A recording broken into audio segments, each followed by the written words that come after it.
What a pleasure to be here. And it's a pleasure also to moderate the discussion today.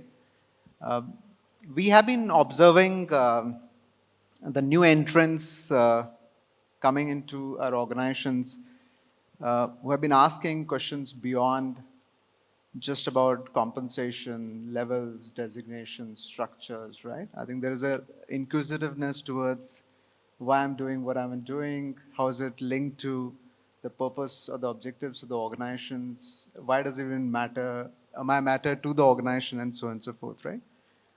This situation is leading to a challenge and an opportunity. Challenge because, and that's essentially is purpose-driven career. The challenge essentially is not like a poster on the wall because everybody within 2 weeks know the reality when they get into the organization, right?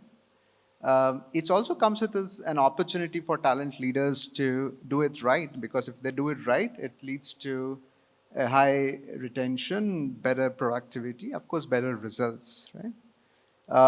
So the next, and with the AI interventions in the industry, as we know, with the agents coming in, especially for early talent, the how part is largely being taken over by the AI agents. Then the question comes on the why. So they're more focused on the why than the how part of it. With that, we in the next 40 odd minutes, we're going to discussing a lot about and have the perspective from the distinguished panelists today on how they've been saying what's happening in the organizations, how they've been taking the messages to the early talent community. Beyond that, just not about offering purpose-driven careers to the early talent. It's also about how organizations are changing their ecosystem environment to ensure that people thrive with them, people find meaningful to be there, and thereby deliver better results, right? With that, let's start, and in not specific order, maybe I would like to have each of you define what does a purpose-driven career mean to each of you, basis your personal and professional experiences. So I can start. So for me, when talent, opportunity, and passion come together, right, when they align, I think that's when you are at your career best. The talent, the capabilities that you bring in, the skills that you have, when they combine with the opportunity at hand, and then your passion that you bring into the, right, when the three sort of are in alignment, that's probably when you're at your career best and you find meaning in the work that you do, right? So if you think of talent and opportunity as oxygen and fuel, the passion is the spark that you bring into it. And when those three come together, it's magic.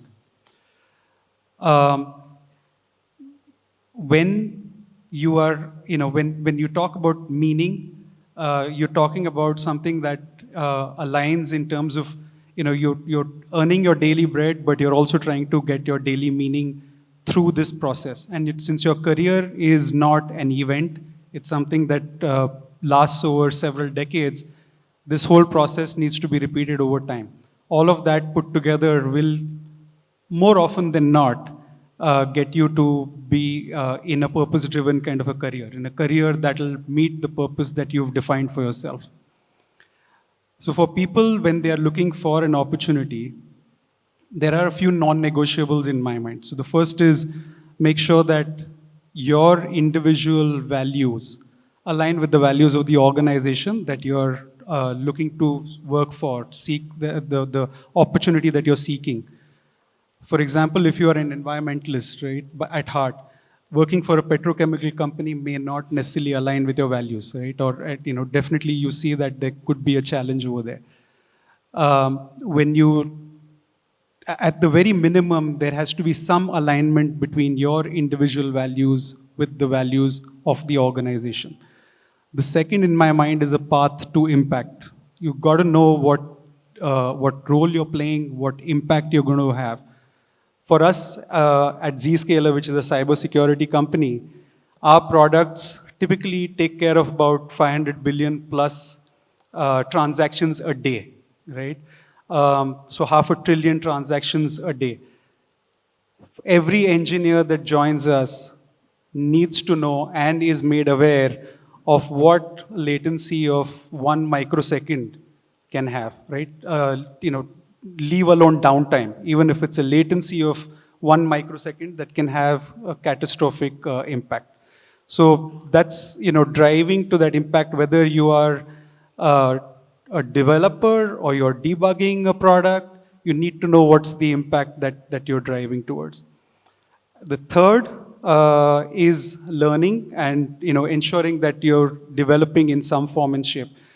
For me personally, if I'm not learning, if I'm not developing on a regular basis, then that's something that's a downer for me. That's something that all people should look at as to how they are growing in their careers and what is the development path for them. And lastly, it's a bonus to have great peers, great managers, great leaders, people who will invest in your careers. So the combination of that, you cannot go wrong in terms of ensuring that you're in a purpose-driven career. I can go next. Can everyone hear me? Okay. Thanks, Sid. I love the analogy of oxygen, fuel, and spark. Coming from an aerospace industry, it gives me a lot of visual depiction of how our planes take off. But I'll come at this question a little from another point of view, which is my personal career journey and what I believe how my purpose has evolved over time. Firstly, I want to say that we are talking about purpose, but it doesn't mean that everyone has to have a purpose of saving the world, right? Everyone has different purposes in life, and like Sid was mentioning, as you move into the company, you experience it in different ways, and what you make of it, and what drives you, and what drives your passion, your need, your social belief, is what your purpose would be. What your purpose would be at 22 may be completely evolved when you're 32, and so on and so forth.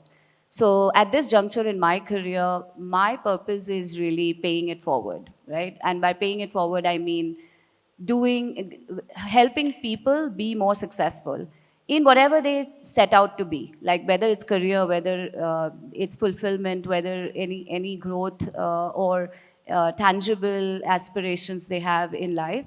I seek to help people drive and chart that path for themselves. And that's why in my own organization, I usually play the role of a mentor or a sponsor. Outside the organization, I'm usually volunteering time to be mentors to people in the early career, mid-career.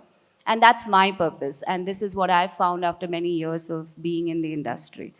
But at the foundation of it, like Sid said, values define where you go in, right? So you choose a company, and all through my career, I moved a few jobs. And in each company, I have thoughtfully joined based on what values they depict. And it does not mean that the values they have on their charts or artifacts around the organization, but do they live by those values? Do they show those values up during everyday interactions, and is it embedded in the ethos of the organization? That's what drives me, and that's how I choose my companies, and that's where I join. So that's purpose for me. Hey, good afternoon, everyone. My name is Ajay, and Careernet, thanks for the invite.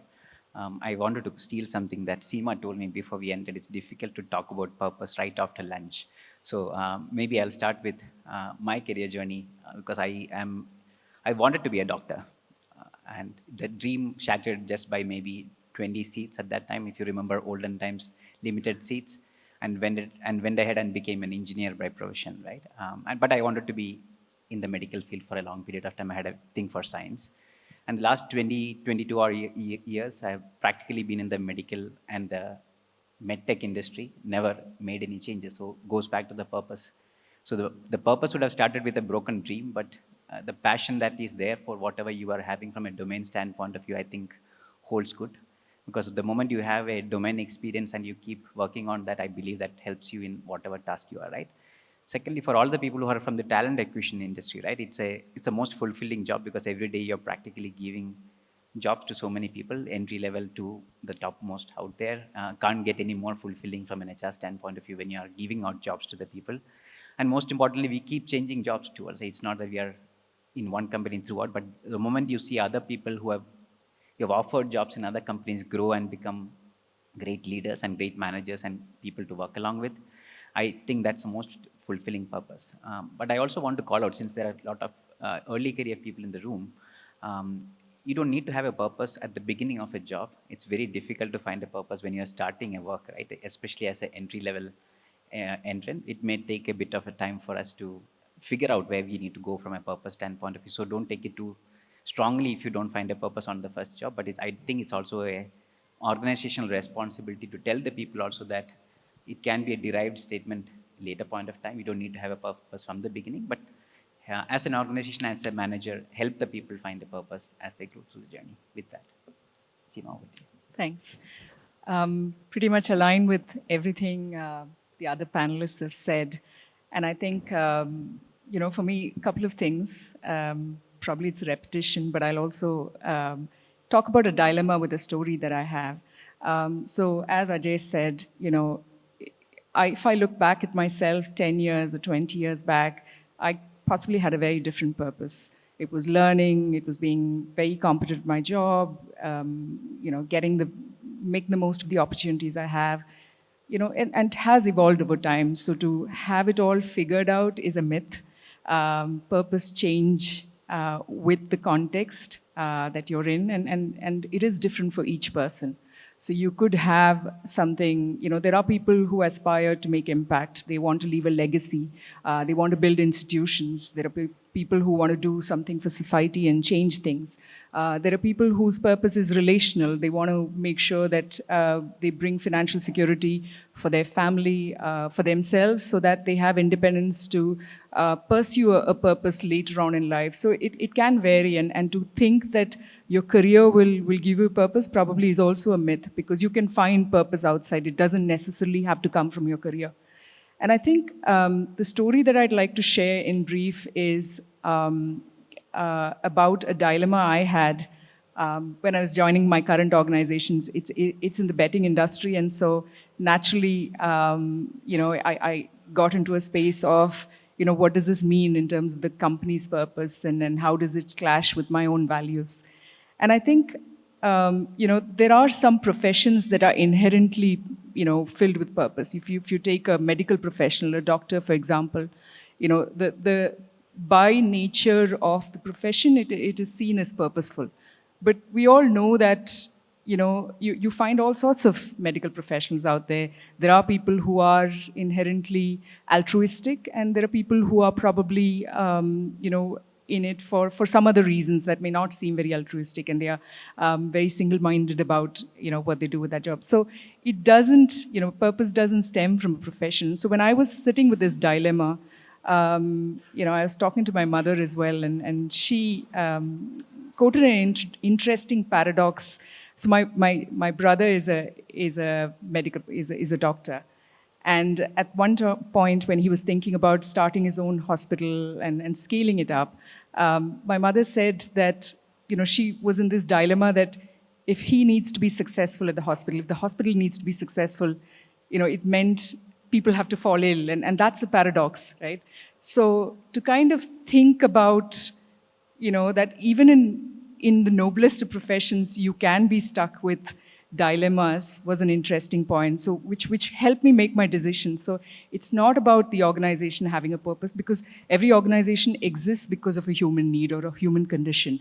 And there are organizations which have the noblest of purposes, but can have really terrible practices. So that situation made it clear for me that, in the context that I am, what is the best I can do? Can I be the best that I can be? And so my purpose has evolved over time as well. Thank you. Nobody comes with a tag of a purpose. It's not a stamp. You have to discover, leaders to help people to discover, and it's not a static thing. It evolves over a period of time. Thank you.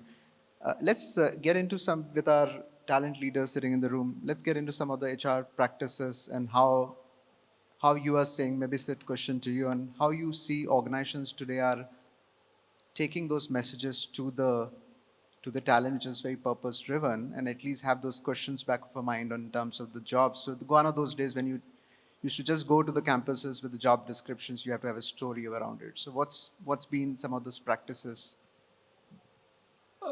So I think we'll be living in an illusion if we believe that students have a very clear purpose, right? Like Seema mentioned, it takes years for people to even really figure out what their purpose is. I know there are tenured folks who still are trying to figure out what their purpose is. So for students who are 20, 21-year-old to really, for us to expect that they'll have a very clear purpose defined is going to be a little unrealistic. That said, what we look for obviously is the best talent. And we look to figure out how we can cultivate and co-create that purpose in their minds. Um, One of the things that we do to begin with, of course, is and I can talk about our flagship internship program, which we call it Skybound. For folks like that, for the interns that we hire, we are very clear about the specific projects that are going to be working on right up front. And this is not something that we come up with frantically towards the time that these folks are joining. This is planned well ahead of time. These are meant to be very clearly, these are not POC projects, right? These are very clear projects that will eventually see the light of day in the products that we sell. So those projects are defined well in advance. We make sure that the students that we are hiring and those who are coming as interns to us know well ahead of time what those projects are. So they can start preparing ahead of time. So they know that, on day one when they are in the office, what is it that they need to be doing and what it would take for them to be successful in those projects. The second thing that we do is we identify a mentor for them again ahead of time. And the manager and the mentor, they start connecting with these students also before these people join in. And these mentors are usually not your first level managers. We're talking about at least a director plus kind of a person in the organization who would be a mentor for them. So what that does is it elevates the kind of work that these interns are going to be doing. In many cases, these folks will be working with a VP, working on a problem which may be a CXO level problem. We had a very recent situation where we hired an intern, we converted him to a full-time employee. He was, responsible for solving a problem that a CXO had and had been bugging him for a long time. There was another team that was working on it as well, but this person was able to find a solution, right? So we obviously want people who have a certain affinity to the cybersecurity world, right? They may not have their life's purpose may not be to secure corporations and secure individuals.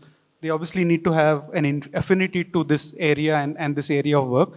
The work that we give them ensures that it meets that purpose, right? And we give them top-notch work, we give them the mentorship, we give them the right kind of support, both before joining as well as after they've come on board, right? So that they are successful and able to meet that purpose and intent. So work proactively, expose them to what's the end product look like, what you're building is how this is going to look like at the end. Correct. Right? Good thoughts. Ajay, question to you.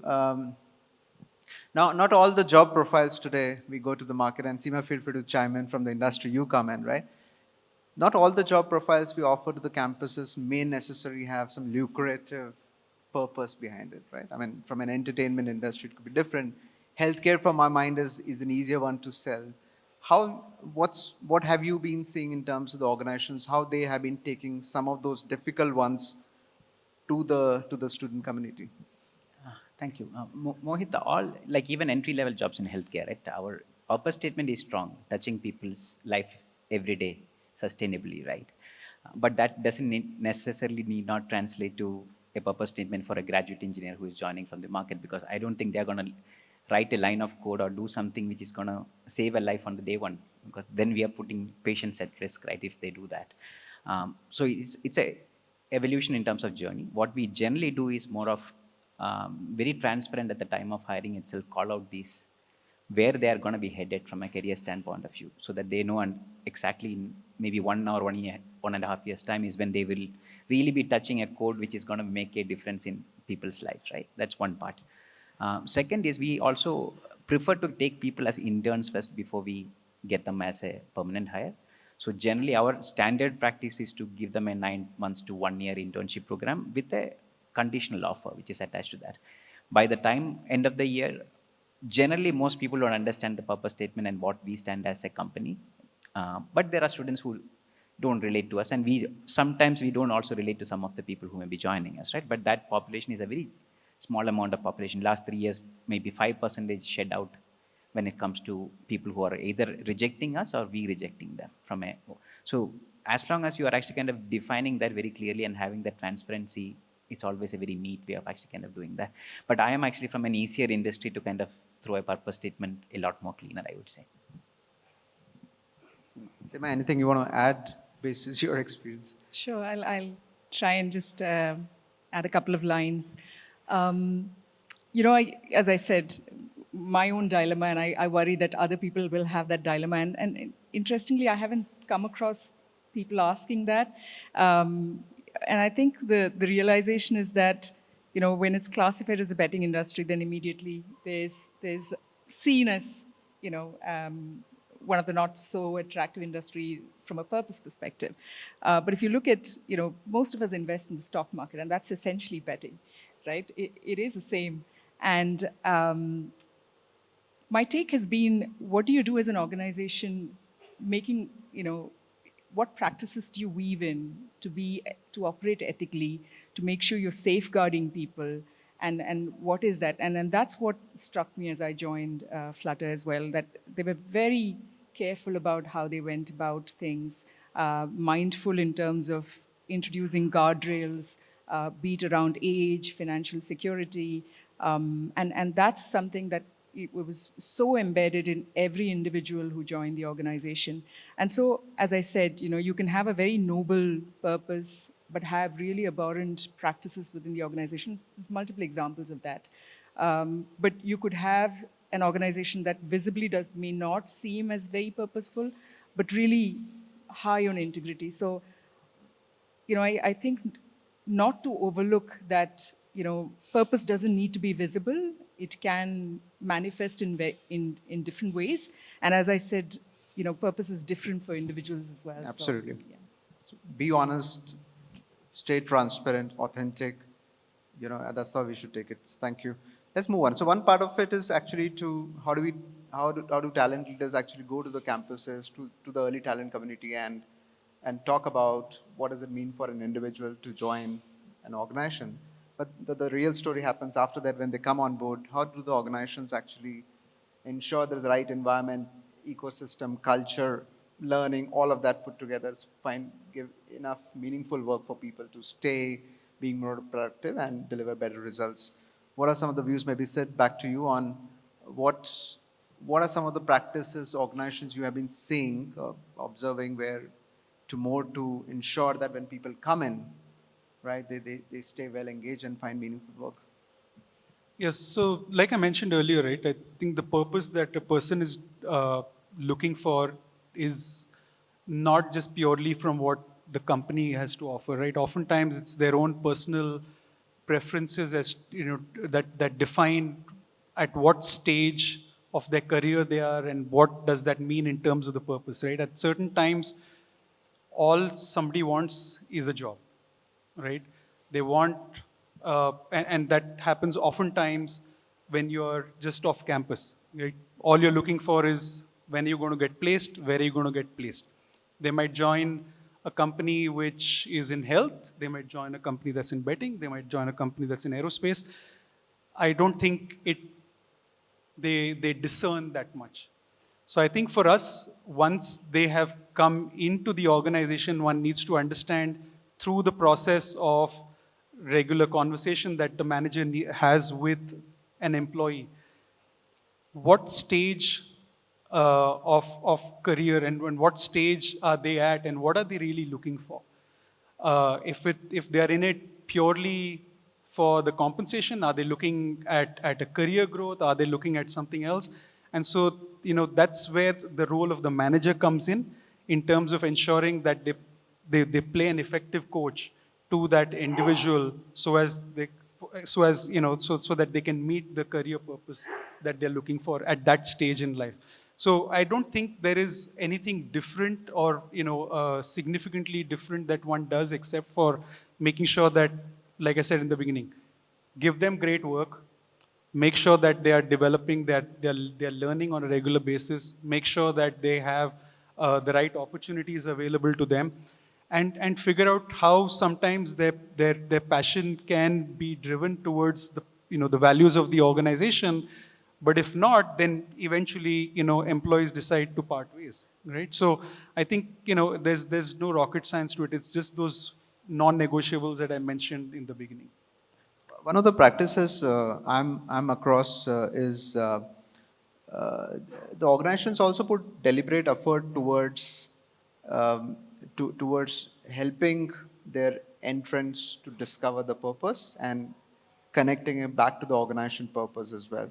So I think that's one of the things which organizations also have been in. Sanjukta, anything from your side basis your experience? Sure. I think I can, extend what Sid and Ajay and Seema spoke about. We are also, as an organization, moving from publishing job descriptions to what we are calling the impact statements, which is really about not a list of tasks that you would do or activities that you would do, but how it connects to the larger whole. And so it's not about the micro task you do, but the microcosm within which you will operate and what impact you will have in the aerospace industry, as an example. And coming into the organization, the same thread holds good.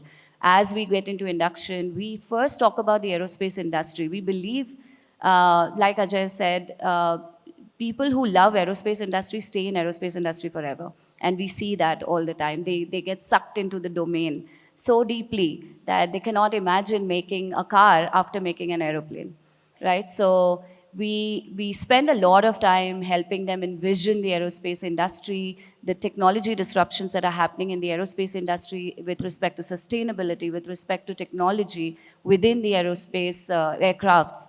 And it helps that Collins puts in about 70% of what you see in an aircraft on a day-to-day basis. So we paint the picture really top down to how their work at the desk is helping the larger whole. And we call this the systems engineering thinking, which is what we are developing every engineer to think and do. So that's one. The second one, I think, really is close to my heart, and a lot of companies do this. It's called reverse mentoring, right? So reverse mentoring is really an early career talent or a Gen Z coming in, mentoring a millennial or a boomer or a Gen X, right? And this dialogue really opens up a lot of mind space in terms of what the new generation is coming in, what kind of expectations they have, how organizations need to flex and pivot in order to enable them to have a safe and secure and really growth-oriented workplace. And that also helps people have open dialogues. We have something called crucial conversations, where we ask people to be open about what you're feeling being in Collins. What's working for you, what's not working for you, and then helping us in the leadership team develop, pivot, and reorganize ourselves to think differently. We are a very, very old company across from the US, and we've had one way of doing things, and this is how we keep flexing. I remember that the openness of dialogue is so high that once my CEO and I were having a chat with the young talent coming in from college, and we were asking the group of people, what do you love about our company? Why have you joined us? And we expected answers like, oh, great work environment, super work, you give us a lot of, empowerment, etc. That there was this one young lady who said, there is enough time for me to do my solo travels. Now, that was not the purpose we were going for, but it so happens that the flexibility in the environment, the time, the flexibility of the managers, and the ability for someone to feel safe to speak up itself gave her a purpose and told her that she could pursue what she wanted to do. And I commend her for that. And the third thing I think we do is, much as I am skeptic about AI and how it's going to disrupt us, we have a retention algorithm that runs really beautifully in our organization, which actually gives us a sense for each of our team members, their retention anchor. And that means what is that anchor that's holding them to our organization? And we are expected to have conversations with them on that, around that anchor, and how are we developing that, how are we investing in that anchor, how are we helping them thrive within that anchor. And that, I think, has gone really, really successful and done really well in our organization. Glad you brought the element of reverse mentoring. It's of course a very good practice. I've also seen, there were days when big picture thinking used to be learning intervention for managers. Now it has been more for early talent as well, and for them to start thinking, seed that strategic thinking much earlier, and thereby you connect the purpose to the work as well. I'm just conscious of the time and the cognizant of the fact that we also do have academicians in the room and a few of the bunch of students as well. Maybe Seema, question to you, and what's your advice to both, right? I mean, for the academicians as well as students on, especially for academicians, on what's the role they can play for students to discover. Do you see any opportunities for them to collaborate with industry leaders like you on, and what are those opportunities? And what's your advice also to the students? Sure. I think it's too much pressure to expect students to have it figured out. If you ask me what my purpose was at 21, I probably didn't have a clue. I just wanted to get a job, right? I wanted to work. I wanted to be independent. So it evolves. And so rather than helping people, students find purpose, if you can seed the thinking that helps people discover their purpose, would probably be more helpful. So to kind of say this is a lifelong journey, because 10 years from now, the purpose I have today will be very different. What I see as purpose today might not be what it is in 10 years' time. So constantly being curious so that you discover that purpose and hone that ability to discover your purpose, knowing that it is not static. So things around ethical dilemmas, things around career pivots that people have made, or what is critical thinking, learning. All of those aspects are the ones that will help you sharpen your purpose and discover it and rediscover it as you go along. So I think enabling students to think in that manner, because it's too much pressure on academicians or industry to help somebody find their purpose, because it differs by individual, it differs by the time of your life. So that's what I would say. Yeah. Enhance the thinking that helps people discover their purpose, and and go along with that. Thank you. Sanjukta, anything from you? Yeah, I have a few thoughts. First I must commend that a lot of academic institutions have taken huge leaps and bounds in terms of going beyond just the curriculum and doing a lot more. We were just discussing that outside of this panel today. A few things, right? I think we should repurpose career fairs and have some problem sprints for students, right? We should give them some real business challenges and make them work those to get a feel of how it really works, how it really feels like to work in a corporate or a business environment. The second thing is use alumnus not just as guest lecturers, but use them as career coaches for your students. So, and don't just look at the leadership teams of the organizations. I think the new recent graduates, the people who are just out of college, 3-4 years into their jobs, they relate to the students far better than a senior leader would. And I think we should push those kind of alumnus into the campus, not just to teach subjects, but really to help people, guide them, career coach them, and help them understand how the transition from a campus to a corporate goes. And the third thing, and this may sound strange at first, but I feel like we in India, the rote learning culture has evolved, hopefully is evolving as well over time. But I think we have to figure out how to have critical thinking embedded in the curriculum, and think about, Seema kept talking about ethics, right? Ethics of AI, work philosophy, like subjects which also make your right brain think. Because art and science are getting more and more enmeshed in, we talk about design thinking, we talk so much about the art of science, and I feel there's not enough of that in the campuses. So some of those would be great. Other than that, I think, co-creating curriculum, which I think a lot of companies do. I'm in the advisory board of 2 colleges myself, and I think there's a lot of value I gain from it, and hopefully the colleges do too. And also, I feel like we in Collins celebrate failures, and that's another case study we can give to campuses. This is a big project which failed. Now, think about, and that is critical thinking, like think about what could have gone wrong, what could we have done better, by having this gone wrong, what are the consequences? I think some of these we've got to think differently in terms of how we teach students today. I just Brilliant. have one point to add, right? And I want to take a point that Sanjukta mentioned and take it forward. The role of the TPO today in colleges is largely placement, right? A lot of the KRAs for the TPO is what percentage of children have gotten placed, right? And the T in that, which is supposed to be training, is basically training towards getting placement versus training in terms of helping them identify what their next career goals should be, what their purpose should be. So one ask I have of colleges is to think about this a little differently, right? Be a little less unidimensional in the approach that you take, which is only around placements, and start thinking about how this office can be really a career counselor for students, right? Maybe there are some colleges that do it better than others, but largely not. And today, there are a lot of thriving career counselors outside of colleges, right? And those that can afford it can go to several of those. But it's a domain of those who can afford it.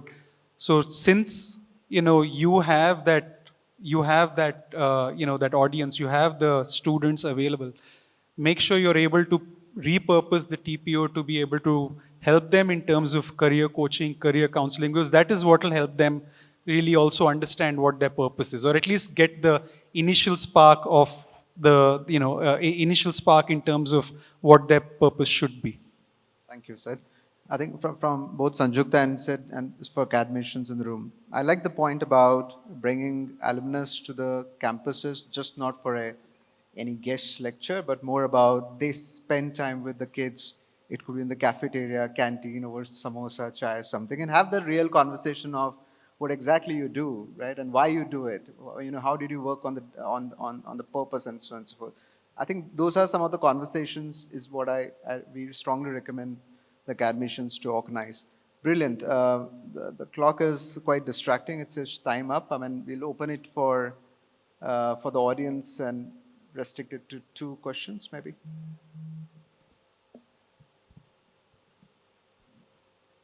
Anybody having any difficult questions for the panelists?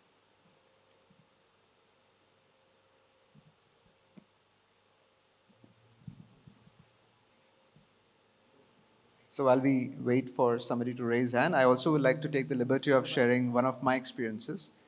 Yeah, please. One of my experiences, I was very fortunate to be associated with one of the B schools where they actually put in efforts to put a 10-week purpose building program, where they came up with a framework of how do you link values, help students to understand what they're passionate about, and then link it back to the professions, right? Of course, not necessarily everybody would choose that profession because employability possibly at that point of time becomes more important, but at least they understand how do you work on building a purpose. Yeah, please go ahead. Thank you. I'm Dr. Pradeep again from Nagarjuna College of Engineering and Technology. Hope I'm audible? You okay, thank you. Don't know, maybe the session was too intensive for me because purpose-driven is what we are missing.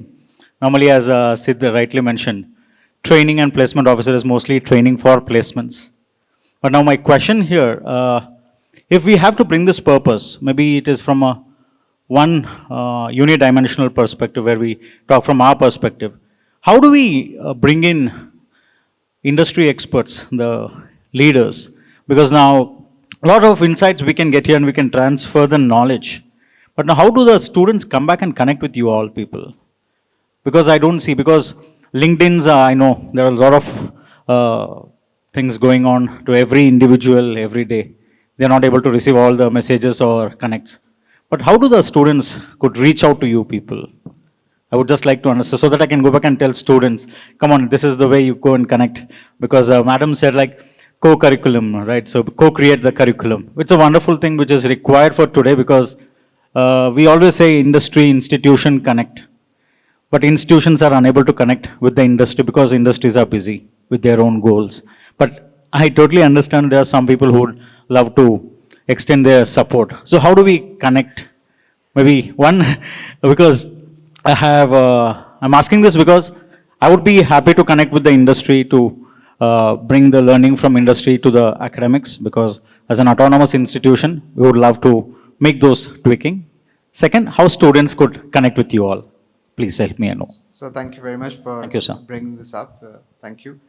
I think question is about, if I understood correctly, one part I'm clear is about how students can get your time on the leaders, the time of the industry leaders for them to then work along with them to discover purpose. Of course, the academicians are then doing their bit, but how they can bring, how they can get the face time. Maybe I can start actually. We are not as busy as you think. We are, our job is mostly done by AI these days, right? So we are practically having a lot of time.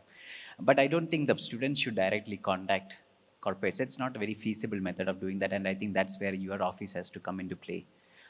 Creating that meaningful relationship with corporates is very unique.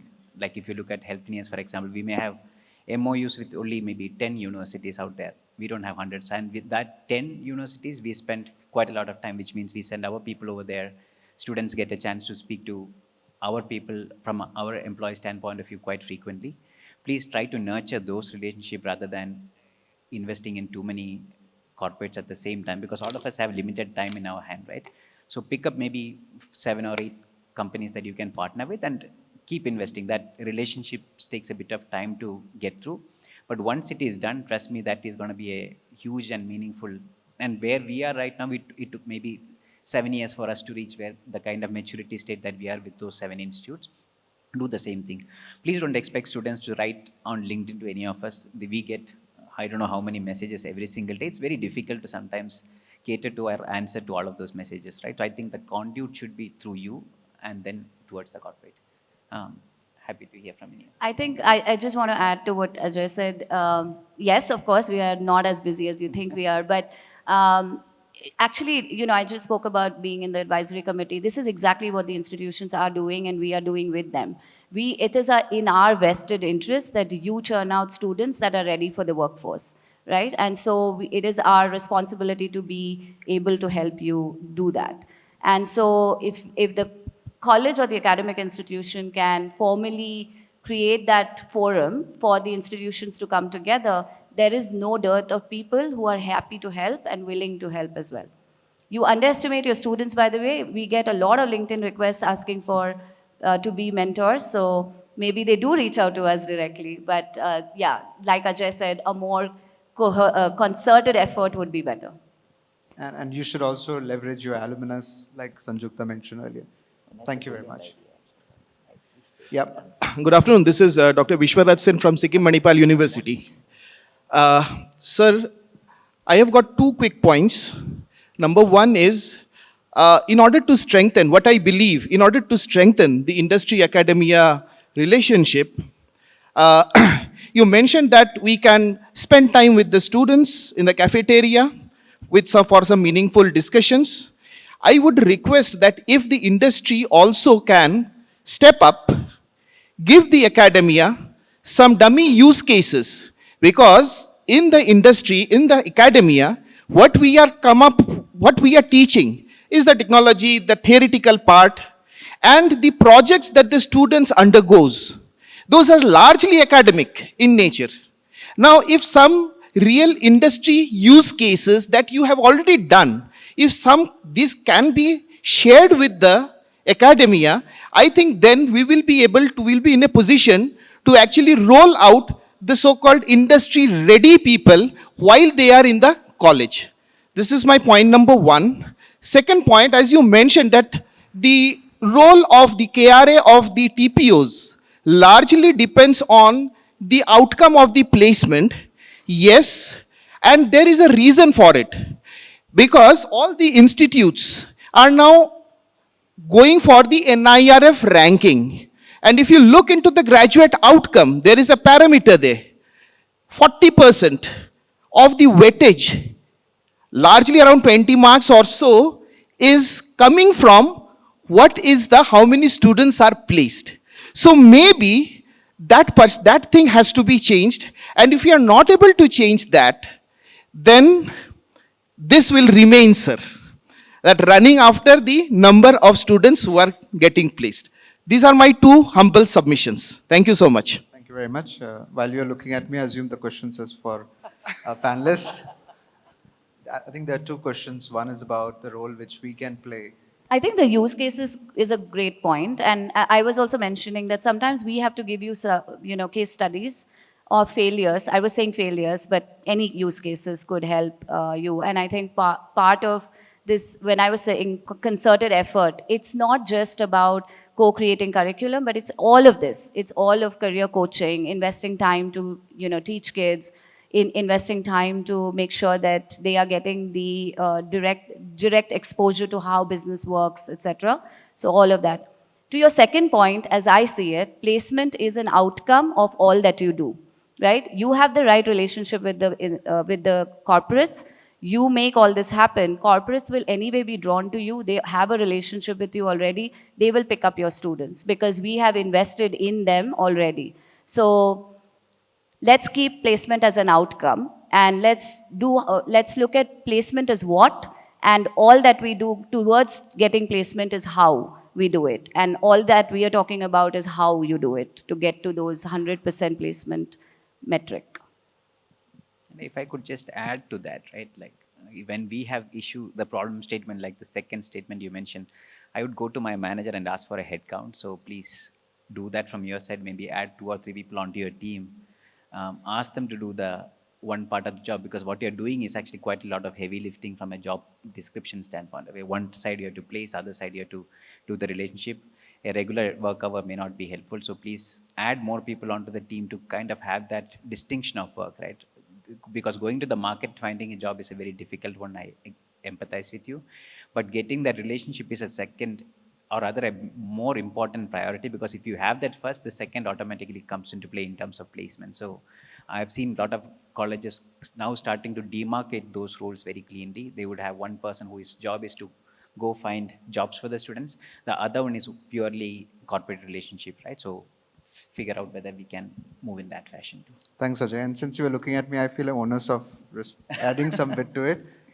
I think forget about how NIRF ranking and all that happens, but I think just a recommendation, you can actually have a metric for yourself on how much percentage of your students were actually placed in line with the purpose or the profession they chose before the placement season, and demonstrate that as during the industry visits to your college on top of it. Right?